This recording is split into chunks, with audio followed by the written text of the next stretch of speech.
behalf of the board, I welcome all members of the audience to this evening's meeting. This meeting is a working session of the board to conduct the business of the district. The agenda for today's meeting has been published, and the agenda items to be discussed and or voted on have been studied by the board members. I would like to introduce the people here on the dais with me. To my far left, Recording Secretary Cindy Benson, Superintendent Larry Francois, excuse me, board members Kimberly D'Angelo, David Kogan, Sandy Hayes, and Ken Smith. I'm Amy Cast, and I'm currently serving as president of the board. Agendas for this meeting, as well as minutes from our previous meeting, are available on the table at the back. If you're here to address the board on agenda items, please sign in on the clipboard that is on the table with the agendas. You will have an opportunity near the beginning of the meeting for your comments. The first order of business is the superintendent's report. Good evening, welcome everyone. I'm going to begin tonight with some congratulations. I want to start with our North Shore schools that have been recognized by OSPI and the State Board of Education as 2015 Washington Achievement Award winners, and they are Arrowhead Elementary in the category of Math Growth, Bear Creek Elementary in Overall Excellence in Math Growth, Shelton View Elementary Overall Excellence, English Language Arts Growth and Math Growth, and Sunrise Elementary in English Language Arts Growth. And these are based on performance on the Smarter Balanced assessments. I want to congratulate the 18 North Shore School District students who qualified to participate in the National History Day competition in Washington, D.C. in June. Bothell High School is sending 1 student, Timbercrest Junior High is sending 3, and North Shore Junior High is sending 14 students. So excellent accomplishment for them. I especially want to recognize Robert Ha from Bothell High School. He's their first National History Day rep since 2007. And he's also the class valedictorian. He's a Science Olympiad participant. He's concertmaster of the Chamber Orchestra. He's currently playing in the Sound of Music Orchestra. And he's been accepted to Duke University. And unfortunately, he won't be able to attend nationals as he'll be graduating from high school during that period of time. But still a great accomplishment for a very accomplished young man. I want to congratulate retiring Assistant Superintendent for Elementary Ed, Kathleen Poole, for being recognized as the 2016 recipient of the Ken Sirotnik Servant Leadership Award. This award is provided through the University of Washington's Danforth Educational Leadership Program, and it recognizes individuals who demonstrated an unwavering commitment to equity and social justice and contribute to cultivating equity-driven leadership in others. And Kathleen's nomination was generated by North Shore Elementary principals that she works with on a daily basis and that she has supervised and supported over her 8 years as Assistant Superintendent for Elementary Education. We haven't met in a while, and during the time we haven't met, the legislation session actually concluded. So the session ended. It did not produce much by way of further progress on meeting the McCleary mandate to fully fund basic education. The legislature has 30 days from the governor's official signing of the supplemental budget to produce their progress report to the state Supreme Court on the progress towards McCleary. So that should be coming out in the next couple of weeks. The Network for Excellence of Washington Schools, of which our district is a member, will then respond to the legislature's progress report. It's uncertain how or if the court may seek further sanctions or compel other actions based on the progress or lack thereof of this session. Legislatures did pass a plan, as we're aware, that commits them to solving the basic ed funding shortfall and over-reliance on local levies for basic ed expenses, primarily employee compensation and benefits, by the end of the 2017 session. Unfortunately, there was no action taken to address beginning teacher pay in the pending levy cliff. April 6th, I attended and participated in the North Shore Schools Foundation Luncheon. I think all or most of the board members were there. It was an excellent display of our students, staff, and programs and the important role the foundation plays to enhance and enrich opportunities for students. The foundation realized a greater than 25% increase in fundraising proceeds from the lunch. They really hit it out of the park this year. Again, much appreciation and gratitude to Carmen and the foundation board for all their efforts on behalf of a world-class education for North Shore kids. On April 18th, I participated as a member of the Wall of Honor Selection Committee. Once again, it was an inspiring and impressive collection of nominees for former NSD graduate staff and community volunteers. This year's induction class will consist of 9 worthy inductees, and the induction ceremony is scheduled for the evening of August 18th at Pop Keeney Stadium. With Director Hayes, I also attended the Wall of Honor fundraising brunch this past Saturday. There were close to 80 people in attendance, demonstrating how much interest and commitment to the Wall of Honor has grown over the past 7 years. April 19th, I participated in an all-day WASA leadership conference to review and refine WASA's strategic goals and action steps for the upcoming year. This spring, I'm completing my roles as Superintendent Component Chair, WASA Board Secretary, WASA Region 110 Past President, and WASA Region 110 Representative for the Professional Standards and Ethics Standing Committee. And I will continue to serve as a member of the WASA Board and Legislative and Finance Committee next year in my role at the ESD. On April 21st, I met for coffee with new City of Woodinville City Manager Brandon Buchanan. Brandon is coming to Woodinville from Williams, Arizona, a small town of about 3,000 people that hosts millions of visitors each year on their way to the Grand Canyon. Brandon has 3 young children, the oldest of whom will be starting kindergarten at Wellington next fall, so we had a nice conversation about the school. Told him he was in very good hands. And Brandon seemed very interested and receptive to forming a stronger relationship between the city and the school district. Yesterday, we hosted the Spring PTSA Connections Luncheon, attended by President Cast and Directors Hayes and Kogan. We had a really good turnout of local PTSA presidents who met with their counterparts in schools that will be sending and receiving students as part of the boundary adjustment process. They had a chance to utilize feedback from the March open houses and engage in discussion around partnership opportunities and ways in which schools, PTAs, and the district can collaborate to facilitate the transition for students and families.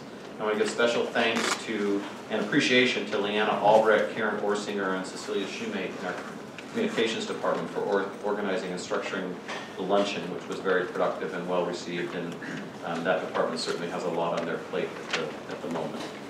And then earlier today, with Directors Hayes and Kogan, I attended the Equity and Diversity Community Convening at Bothell City Hall, and this was facilitated by Channing Kelly Ray. We had good representation from about 20 organizations and individuals across the North Shore community. There seemed to be strong interest and commitment towards some kind of collective community action around equity, diversity, and inclusion. A smaller group of potential funding partners will be meeting in the next month or 2 to further process what this could look like moving forward. And just as a reminder that sponsoring this convening is part of our own district's equity and diversity plan, and Shannon is coordinating that work under a contract for services with us. But my hope is that we'll have a good collection of partners who will want to sign on and move forward with a broader community initiative of which we can be a part, but certainly not the sole party to. That's it. Thank you, Superintendent Francois. Next on our agenda, we have a special presentation. Governor Inslee has proclaimed that, Governor Inslee has issued a proclamation stating that Teacher Appreciation Week is May 2nd through the 6th, and National Teacher Day is May 3rd. On behalf of the board, I'd like to take this opportunity to express our appreciation to the teachers of North Shore School District for their steadfast dedication to our students and the community. And I'm going to take this opportunity to read the proclamation from the state of Washington. It says, whereas a strong, effective system of free public school education for all children and youth is essential to our democratic system of government, and whereas the United States has made considerable progress in the social, technological, and scientific fields due to our system of free and universal public education, and whereas much of this progress can be attributed to the qualified and dedicated teachers entrusted with the educational development of our children, and whereas teachers provide opportunities for students to connect with the world around them, develop basic skills for success in life and work, experience the realization of high expectations and the fulfillment of steps toward achievable goals. And whereas teachers should be accorded high public esteem, reflecting the value placed on their skills and abilities and the importance of public education. And whereas it is appropriate that teachers be recognized for their dedication and commitment to educating their students. Now therefore, I, Jay Inslee, Governor of the State of Washington, do hereby proclaim May 2nd through the 6th as Teacher Appreciation Week, as May 3rd is National Teacher Day.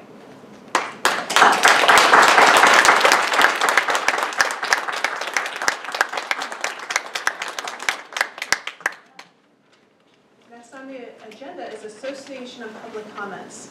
The North Shore School District Board of Directors has set aside a period of up to 60 minutes to receive updates and comments from association leaders and citizens from our community. The board expects speakers to address matters related to district operations, policies, procedures, and agenda items under consideration by the board. Comments should not make reference to any employee or representative of the district by name or by identifiable reference. Board meetings are not the appropriate setting for personnel complaints. If interested, there is a complaint process available through the Office of the Superintendent.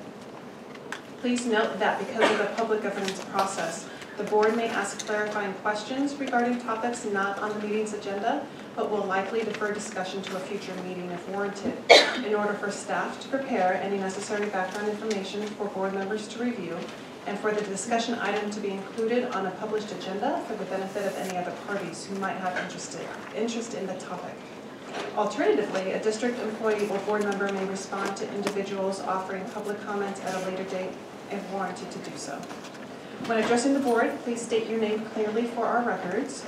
Please limit your comments to 3 minutes. There is a timer that will sound when your time has expired. And being that we have a large number of people here today to speak, I might also ask, in order that we can make sure we have the opportunity to hear from everyone, if your comments do relate to some previous comments, if you don't mind, if it's appropriate, just if you want to just reaffirm what someone else has said, it can afford everyone the opportunity to make sure everyone's voice is held. And sometimes when we have a long list, we take an opportunity as a board to extend the 60 minutes. Do I have a motion to extend the public comment period? So, all in favor of extending the public comment? Aye. Thank you. So, first up are our association leaders wishing to address the board. Can you go first? Hello. I'm Sherry Rudolph. I am the North Shore Council PTA. We had a long month off, so I will try to do what my kids call rapid fire. At our March 30th meeting, we elected our 2016 and 17 executive committee.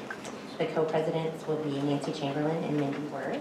Vice president will be Stacy Meyer. The Bothell area VP will be Melissa Klein. Inglemoor area VP will be Cindy Jensen. Woodinville area VP will be Carrie McKenzie. Our legislative advocacy VP will also be currently also searching for someone to mentor, because that is Janice Kutsera, who is also soon to be the state Washington PTA financial director. Secretary will be Beth Van Pelt, and our treasurer will be Grace Dorado. They created a new position and have asked me to be the North Creek area VP, and I accepted. And they voted me in. Before the meeting, community survey organizers met with the participating district departments and PTA presidents to begin the momentum and communicate improvements with the volunteering system. Last year, the churches kind of already got attached to each school, and then the school volunteers came on after, and they didn't necessarily get put at their own school. So they're streamlining that process.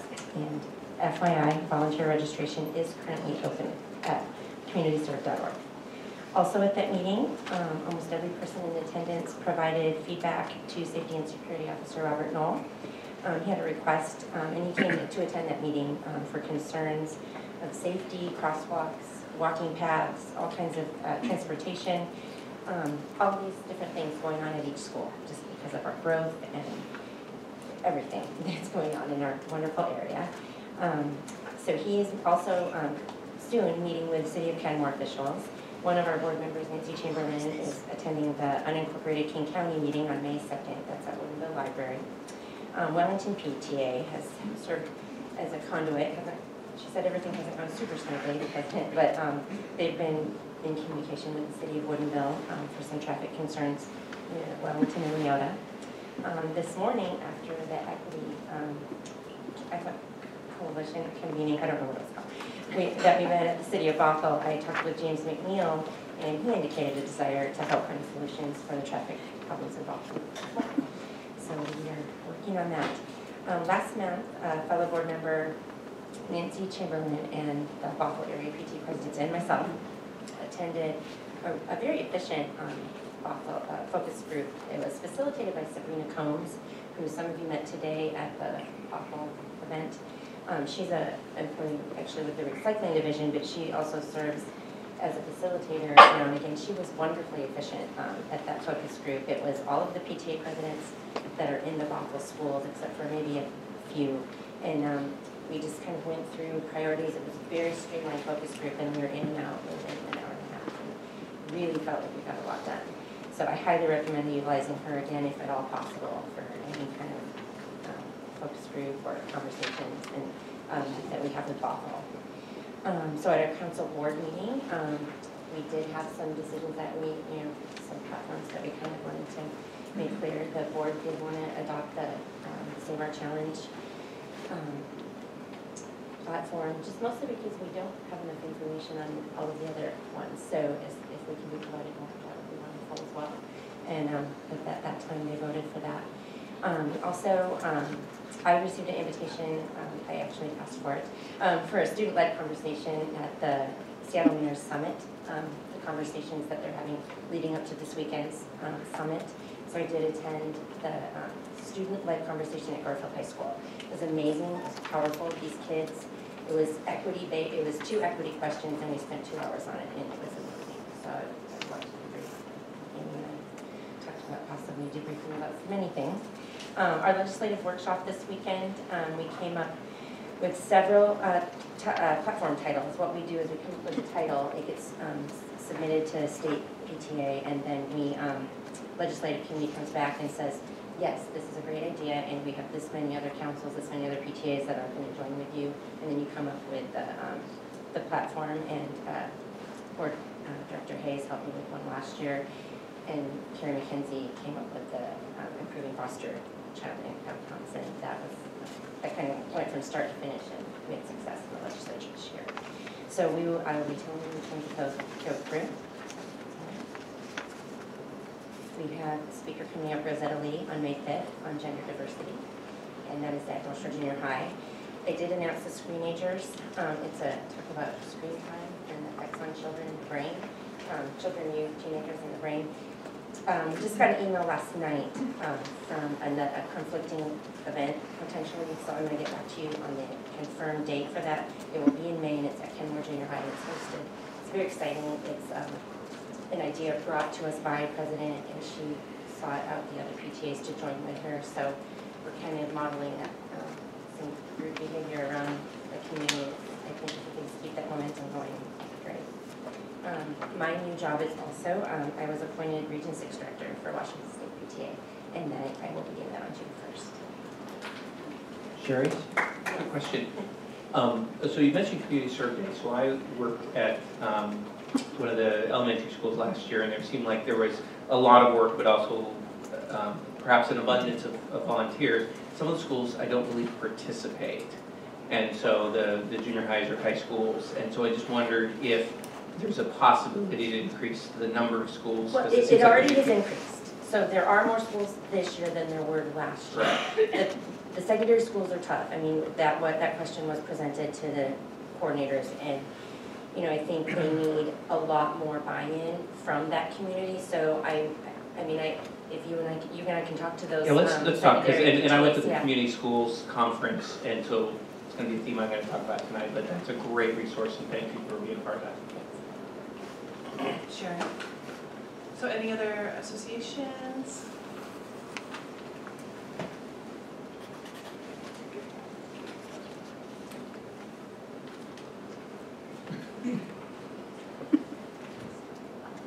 Good evening.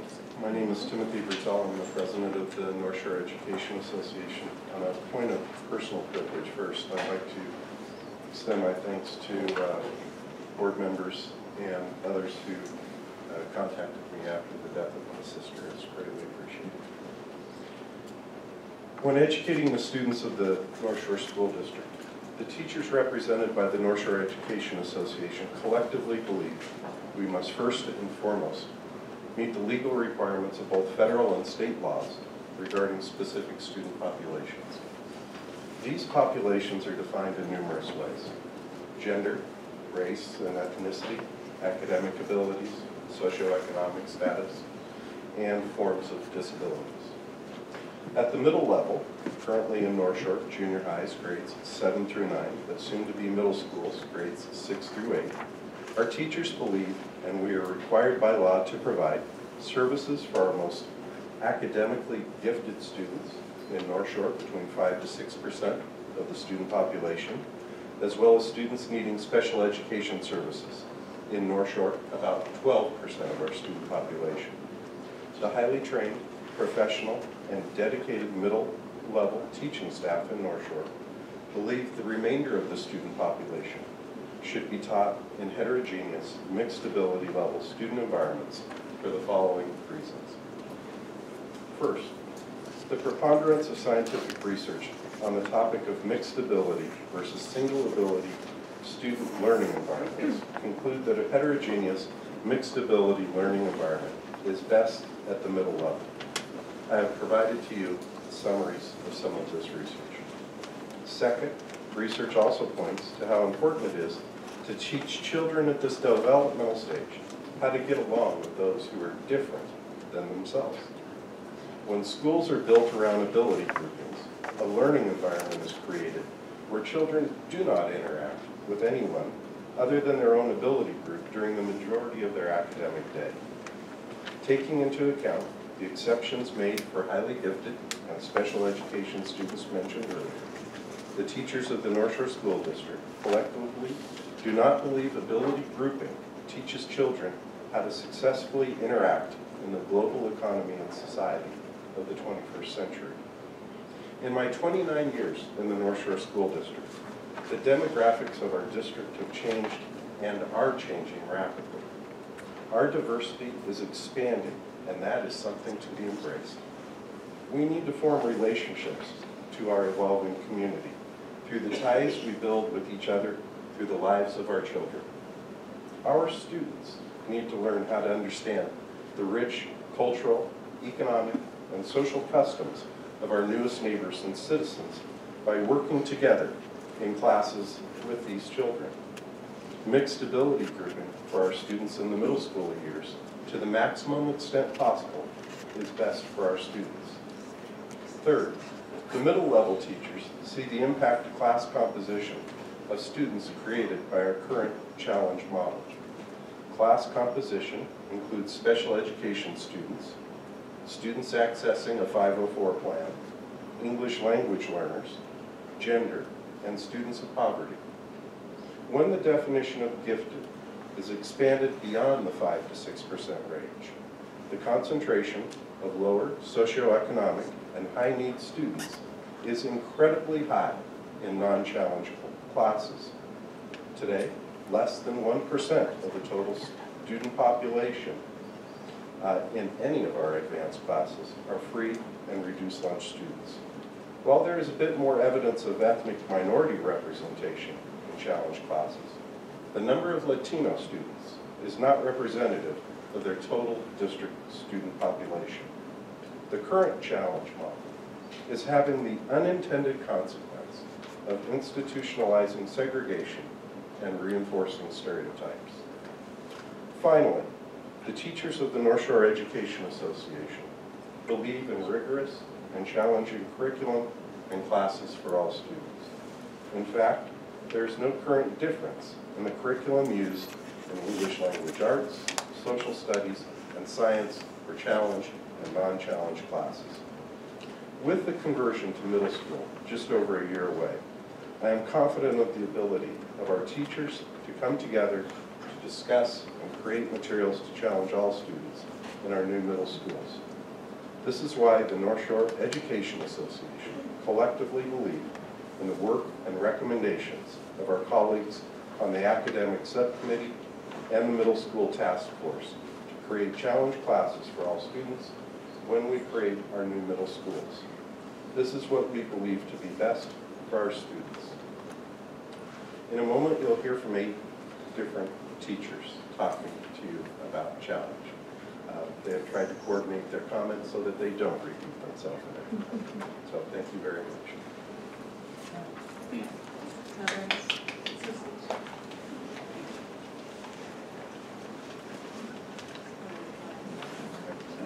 I'm Dawn Marsh, principal of Skagit Junior High.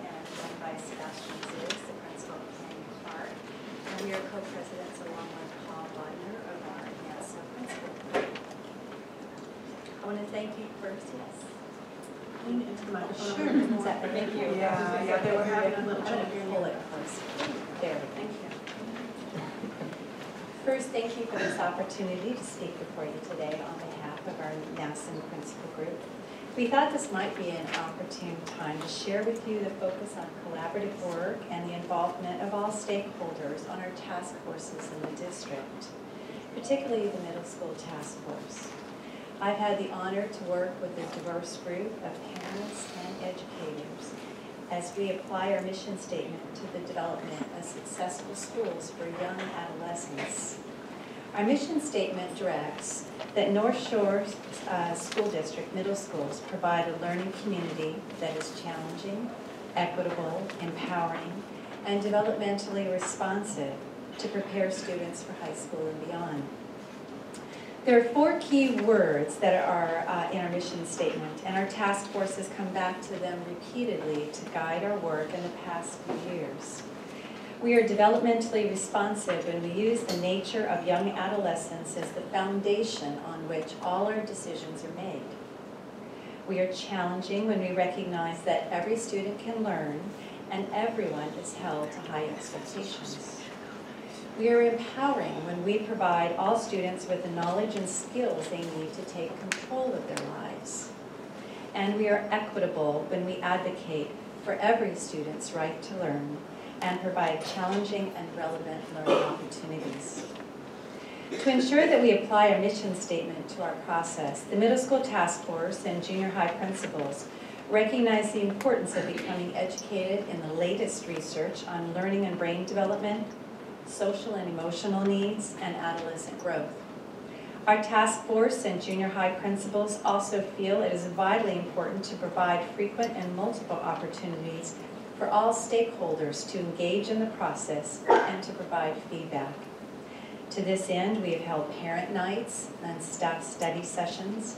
We've conducted surveys and analyzed data. We've attended several national conferences hosted by AMLE, the Association for Middle Level Education, and the nationally recognized leader in adolescent education.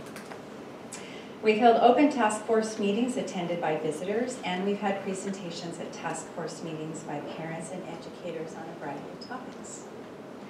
One of the many strengths of the North Shore School District is the rich diversity of experiences that we all bring to the table as we collaborate to create a world-class education for each of our students. I am proud of the focus on our mission statement and the thoughtful, inclusive, and collaborative decision-making process that our parents and educators on the middle school task force and our principals and educators in our schools have honored in this very important work. Finally, I'd like to thank our school board for the opportunity created for our North Shore community to have representation and voice as we collaborate on important decisions through the task force process. On behalf of our NASA principal group, thank you for this opportunity to speak tonight. Very much. So do I see, if I see any other associations? CPAC.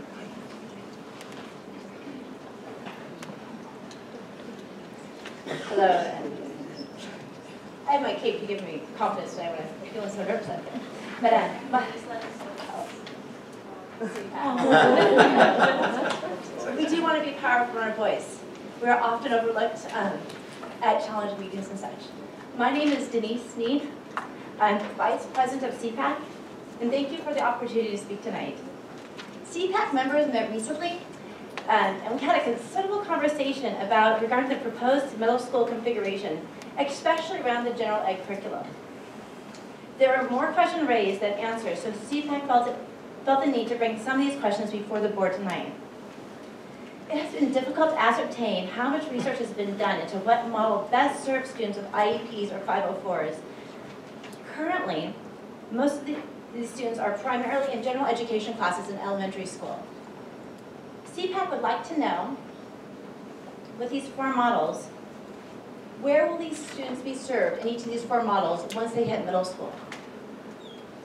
When a student is already sufficiently challenged by general ed curriculum, what is the purpose of layering on an additional level of challenge material? Or more importantly, what could be the impact of such?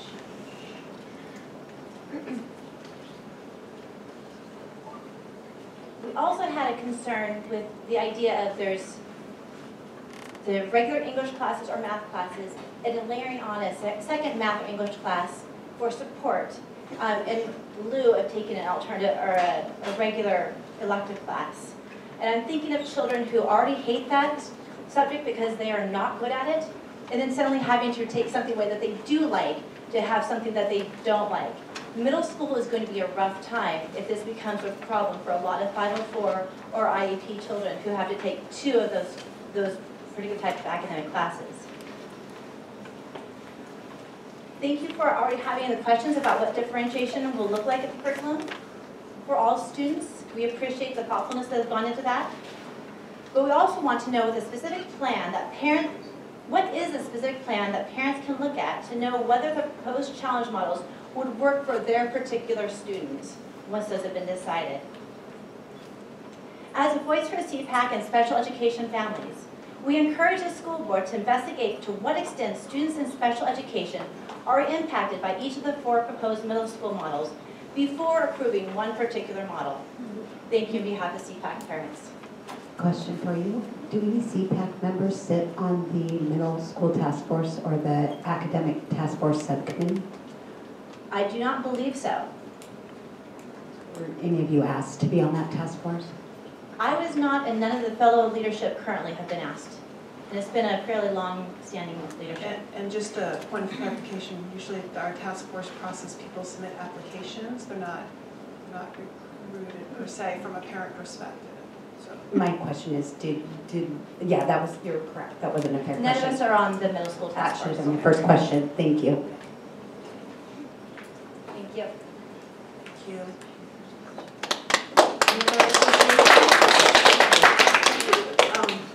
So I'm going to, out of 34 speakers that are here to speak, there are 4 that are not here to speak about challenge. So I'm going to go out of order. I think that we typically will do that, so it kind of helps everyone. So first, I'd like to. Oh, Denise, did you sign up on the list to speak? I did, my apologies. Oh, no worries, no worries. Okay, then I'd like to ask Tricia Woods. Thank you.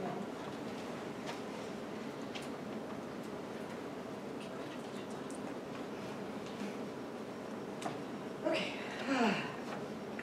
I'm going to try and start from the beginning if I possibly can. Thank you very much for hearing me when I sent my email about the new 2151 board policy that's coming up and how it affects some of the sports, per se water polo, which is something that's very dear to my heart because my son plays. He is what we call the 3rd grader on the team because he is the smallest. Most kids are close to 6 foot. He's about 5'5" and about 100 pounds. So it's very challenging for him on top of it being what we call a survival sport. So if most of you aren't familiar with water polo, it is the toughest sport out there for high school kids. It's considered a survival sport because you don't get to touch the ground. You're constantly in motion and from anywhere to 20 to 28 minutes. We call you the Iron Man if you can go that whole time. And my son has done that. It's pretty impressive. One thing that we are asking, because I do see on there that we have another reading for the policy for 2151. We have gone to lots of different and great negotiations with the school district. It has been wonderful conversations. I've been very happy. We've had some really great success. We have talked about, I have a couple things here. We are now going to have the water polo site, a website that I designed connected to Ingham High School, which I very much appreciate so our parents can find us. Another thing is we are now going to be included in the yearbook. There has been many times where our kids have not even been in the yearbook. Last year our boys were in the yearbook, but our girls were not. And if we are in the yearbook, we are put under club sports along with Pokemon and chess. And I don't think that those guys are really sports teams. Although they do work hard. They're very, very knowledgeable teams and they very, very much work hard. But we kind of struggle with that just a little bit. So I'm happy to say that we've moved past that, and the yearbook issue has become not an issue anymore. I'm also happy to say that we now are going to be moving forward, always receiving the Varsity Athletic Award, which in the past, our kids have gotten about 3 different kinds of awards. So this year we are now all going to be receiving Varsity Athletic Awards, which is very, very good for our players. We also wanted to thank them for looking into getting a sports packet that is designed more for water polo. Right now our kids sign the swim and dive guidelines, which have nothing to do with water polo. It's completely separate. But we signed it and we've done it because our kids want to play. So I'm very happy that the school district said, hey, we need to look at that. We need to design something different that fits more with what we need. We're also talking about finally being put on the junior high flyers that go out to the junior highs. So I think that is a nice step forward because so many, the 2 junior highs that we go to, North Shore and Kenmore, the kids don't know we exist because they looked at that flyer and they want to see what's on there. The only thing I'm still concerned about is with the board policy as it lists, as it says here, it talks about, and I know we're wordsmithing it and I know that it's kind of a pain, but we would like to see the word ASB Club taken out. Oh, is that my time? Yes. Do you want to finish your statement? It's really quick. I just want to finish this part. We just want to, and I can repeat this just for when they need it. It says that the board authorizes ASB Club sports as non-WIA sanctioned athletics and activities. The reason why we want to take the ASB Club sport out is because when kids go to look for us on our high school site, they go through fall, winter, spring sports, and we're not there. We're at the bottom of the page where it says ASB Club. People don't know to find us there because we're constantly listed as ASB Club. We want to be listed as non-WIAA gymnastics. We know we're associated with that club.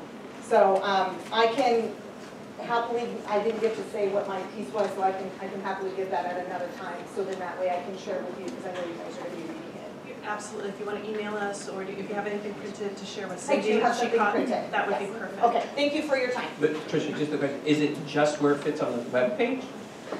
What do you mean? So the language of ASB Club and whatever, I think there's reasons why we might need to have that, we'll get to that later. But are you just asking where it fits on the web page? No, I'm asking, the reason why we're asking the ASB Club to be, the ASB Association to be taken out of the policy is because when you look at the policy, that's how we're treated at the school. We want to be looked at as simply non-WIAA sports. That's it. Thank you. That's it. Yep. Thank you. Bob Hoffman? We are out of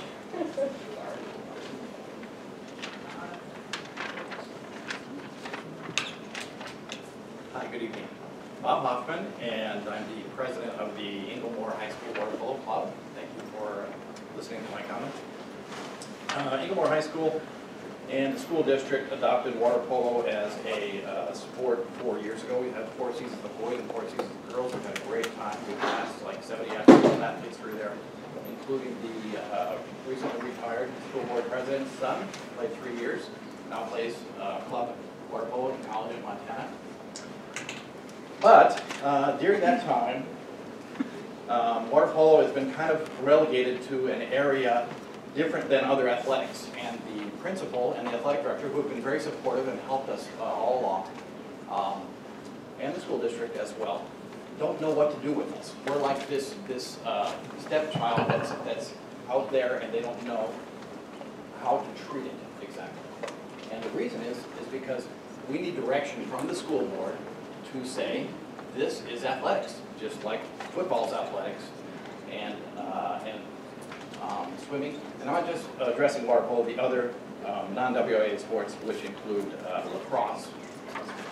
Badminton, I understand, is coming, and you might see ultimate frisbee soon. But specifically what Tricia was addressing is that in the action coming up, policy 2151, second reading, we need to change the wording there. It says ASB Club Sports, and it needs to say non-WIA athletes, non-WIA athletics, non-WIA interscholastic athletes. And it's just 2 sentences, and the district has sent us an email and said that it's Those terms are interchangeable. And then I sent back some very specific examples, and Tricia mentioned two of those, yearbook and webpage, that show that when at the district, at the school board level, and at the superintendent level, if you treat it as something different, then it's going to be treated as something different.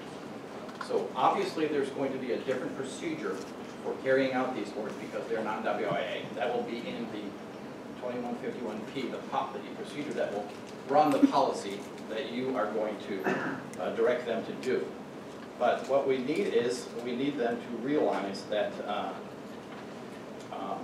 families and athletes and schools will treat these non-WIA sports as athletics, just like the other athletics sports that we have in the school district, if the board tells them that's what they are. But if we say, okay, this is an NSD club, and she used Pokemon Club as an example, that will end up in that section of the yearbook. You won't necessarily end up in the assemblies that they have. You won't, I mean, I brought to the district when we had a meeting with district personnel some yearbooks from and letters from Mercer Island and Bellevue.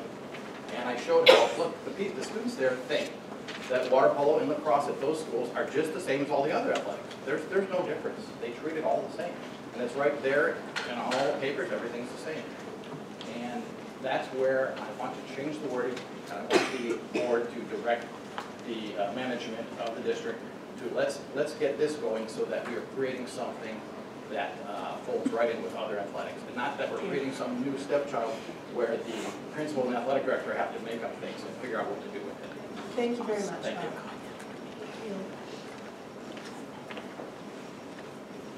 Eileen Wong. Oh, got that to the top.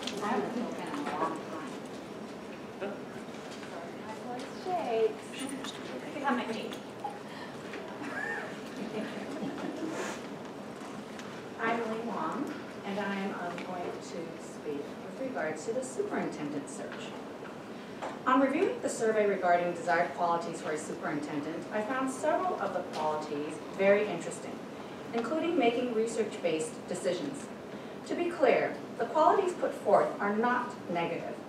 However, I question how much of those qualities have mattered to this district during the past 15 years, during which time we have seen our district in a steady decline. We purport to make research-based decisions for selecting curriculum and instructional methodology. As a result, we've eliminated district support for grammar and vocabulary in our primary schools. Instead, our individual school PTAs get the privilege of raising funds to support those programs.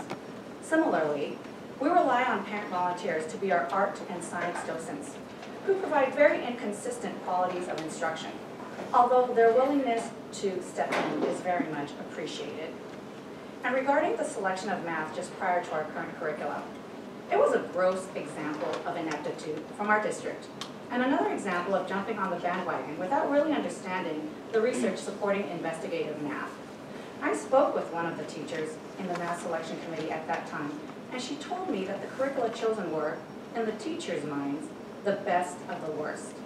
The committee was not given any other choices by the curriculum directors. That is truly unfortunate. Our children given curriculum that was the best of the worst.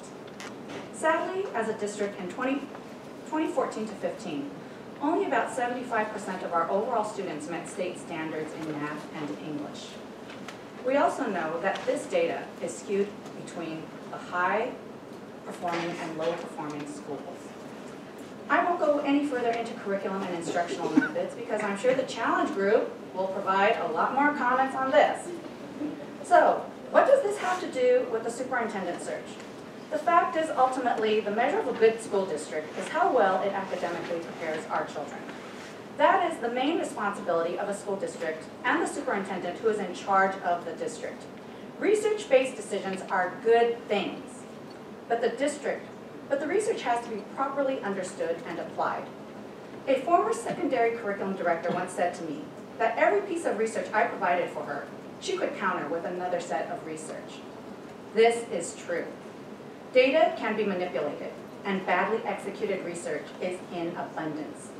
However, scientifically valid research is credible information that will be acknowledged, not only by professionals within a discipline, but throughout a scientific community. This then brings to mind my request to you as a school board. By the time the next superintendent completes their first contract cycle, I estimate that 40 to 50,000 students will have been in the NSD. May I just, as with everybody else? Okay. We have 30 people. That's a lot of lives being impacted directly by your choice. Please don't be distracted by all the committees the nominees have been a part of, or what credentials they have to their name, or how many buildings they have put up, or how they have raised funding for their districts. Instead, find out how their students have performed academically and whether they were well prepared to go directly into the workforce if they chose a non-academic route. Our children are not experiments, and their futures depend on you making the best decision for them. Thank you. So we will now be going back to the list in order. So first up is Ann Davidson.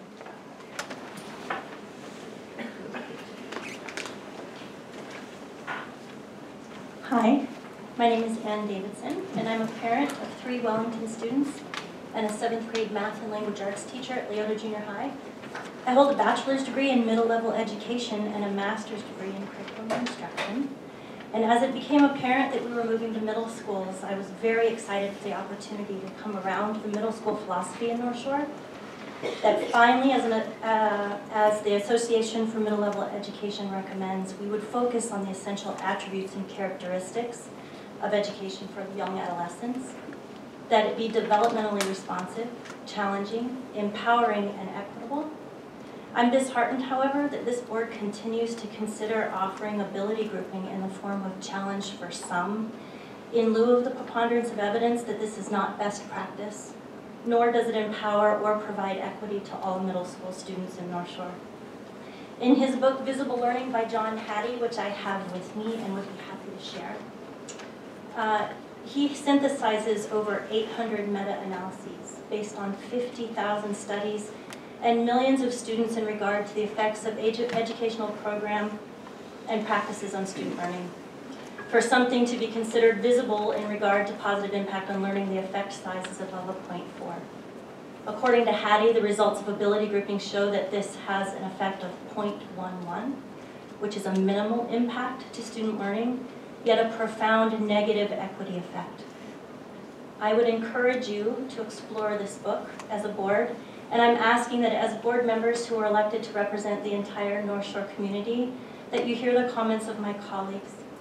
I am a parent first and a teacher also first in this district, and I want what's best for my own children and the children of this community. And I don't believe that asking students at the age of 11 years old to define what kind of student they are in this time of developmental growth is appropriate. Thank you. I'd like to cede the rest of my time to Heather Wormstead. Well, no. I'm going to do it somewhat manually. That's good. My name is Heather Wormstead, and I'm a school counselor at Leota for 9 years. I believe that the self-select challenge model has negative emotional impacts. Dang it, I'm not subscribed. Tonight, I will be the voice of what I believe is the quiet majority, those that either don't like or don't understand the problems with our current model. Here are my beliefs based on what kids have said.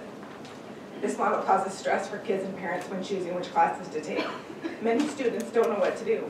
They want to feel smart, but they don't want to make a year-long commitment of more work. Parents want their kids to be challenged, and so they force their kids to take the classes. Just having this choice is causing unnecessary conflict and stress. When children are labeled as challenged versus regular, we leave some kids feeling inferior and challenged kids feeling superior. A favorite junior high question is, how many challenge classes are you taking? Kids that are forced to answer, I'm not taking any, often feel stupid, insecure, and defensive. Many 7th graders have shared that this is one of the most painful things that has happened in junior high. There are insensitive comments occurring due to this false sense of superiority. Here are some examples that challenged students are saying to their general ed classmates. I'm the brains of this operation. You don't know the answer. You're not in challenge. We are known as the smartest people here. Don't ruin your reputation by not taking a challenge class. People look up to us. This isn't just a kid issue. Parents are joining in on this us versus them mentality. It's dividing our community, causing pain and damaging relationships, probably even some of my own after tonight. Considering that in essence, the curriculum and state standards are the same, why is it so important that we separate and label our students? When students feel insignificant, stupid, left out, and undervalued for a long period of time, they begin to feel depressed. School is no longer a joyful experience, but rather a place of dread. The emotional impacts on the current model contributes to these feelings of depression. I see an alarming number of challenged students with high anxiety. Kids are trying to be perfect, trying to keep up with all their activities, trying to be the best. They don't rest, and after years of this pace, they begin to fall apart. The educational process is a marathon. It's not a sprint. This model is in direct conflict with the major district initiative to focus on a growth mindset. When we ask students to reflect on what they're good at and what their scores are, we are reinforcing a fixed mindset. Kids here, are you smart or not? I shudder when I realize that we might ask 10-year-olds this question. We are a public school system. When we open our doors, we embrace, educate, and advocate for every child. The model we have now is broken. It favors the brightest and privileged and punishes the rest. We must make decisions based on what is fair, and we cannot be influenced by the loudest voice or even our own personal biases. I hope that as you reflect on the oath you took for office, you will find the guidance, clarity, and strength to make the right decision for all kids. I am not asking you to sacrifice challenge opportunities to any child, including my own. Mixed ability classrooms with opportunities for alternative challenge assignments is both equitable and protective. I'm optimistic that our teachers will spend the next year creating such assignments so that a menu of choice is available to all kids and all teachers when we open our middle schools. Even if this process is slow and imperfect to begin, we must make this initial decision to change our broken model. The current system harms our students emotionally when they're in the most vulnerable time in their life. I'm asking you to save our children from harm.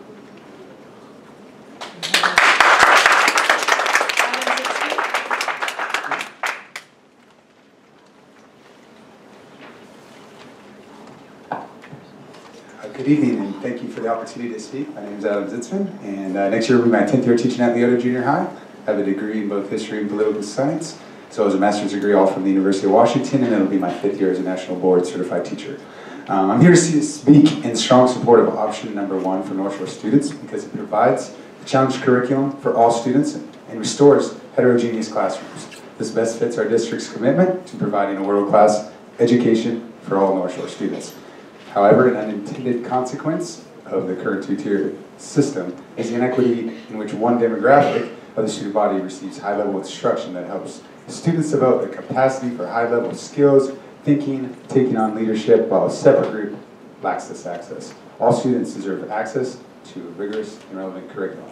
Secondly, option number 1 best fits our mission to create a growth mindset in students in which intelligence is fluid and that anyone can be smart, given opportunities to try, fail, and succeed at varieties of academic challenges. The current system of creating this two-tier system at the middle school level is problematic, especially for the fragile psyches of middle school students. Students are self-selecting their level of intelligence, believing they are part of the smart tier or part of the not as smart tier. This is detrimental to the mission of creating a growth mindset in students, that with grit and effort, all students can learn at high levels and develop intelligences in any subject or intellectual endeavor. Finally, the current self-select model has another consequence for school communities and adolescents, specifically the ways in which it segregates and insulates students from the inherent diversity of public schools. This is unintended, but has impacts much larger than the classroom. Public schools are one of the last bastions of public space in our society. They're not private like our homes, but public, civic places with jumbles of diverse students. This diversity in public schools is so important for students as they work, discuss, deliberate, and learn along other students with different backgrounds and family histories, different socioeconomic statuses, different religions, different ethnicities, even languages. This is what makes public schools unique, valuable, and truly essential. Democratic citizens do not materialize out of thin air. Tolerance, open-mindedness, impartial justice, just to name a few, are not automatically innate or naturally inherent in all students. They are maintained and deepened only by all of us through structured, unstructured interactions from sitting at the table with those holding diverse perspectives, cultures, and history. And where else is this work better situated than in public schools? Option 1 will keep classrooms diverse and yet still allow students to self-select extra enrichment as they grow as learners. It meets our commitment for students to receive world-class educations, it encourages a growth mindset in students, and it restores the diversity in our public school classrooms. Thank you for the opportunity to voice this, and I'll allot any remaining time for our next speaker.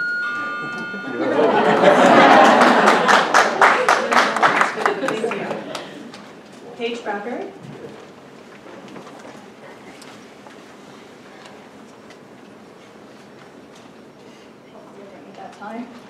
My name is Paige Bradbury, and I am a North Shore School District Counselor of 15 years, a parent of 2 soon-to-be North Shore Middle School students, and a member of the Middle School Task Force.